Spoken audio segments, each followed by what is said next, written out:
Patindi na ng patindi ang mga eksena sa Ang Dalawang Mrs. Real kung saan ang character ni Lovie po kakalad ka rin. Pero sabi ni Lovie, mas nanervyos daw siya sa unang eksena nila ni Maricel Soriano. Yan ang chika ni Aubrey Carampel.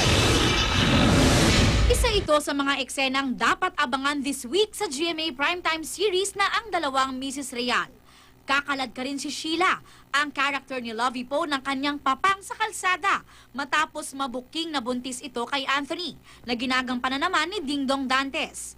Isa raw ito sa highlights na hindi dapat palampasin.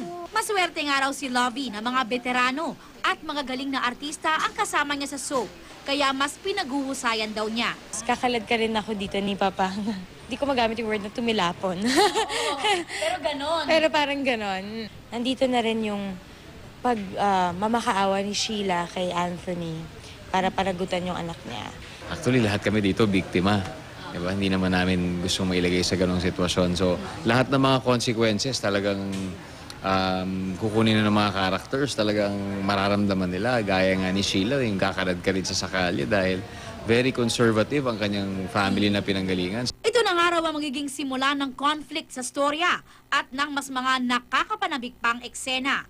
Dahil malapit na rin daw mapanood ang paghaharap ng dalawang Mrs. Real.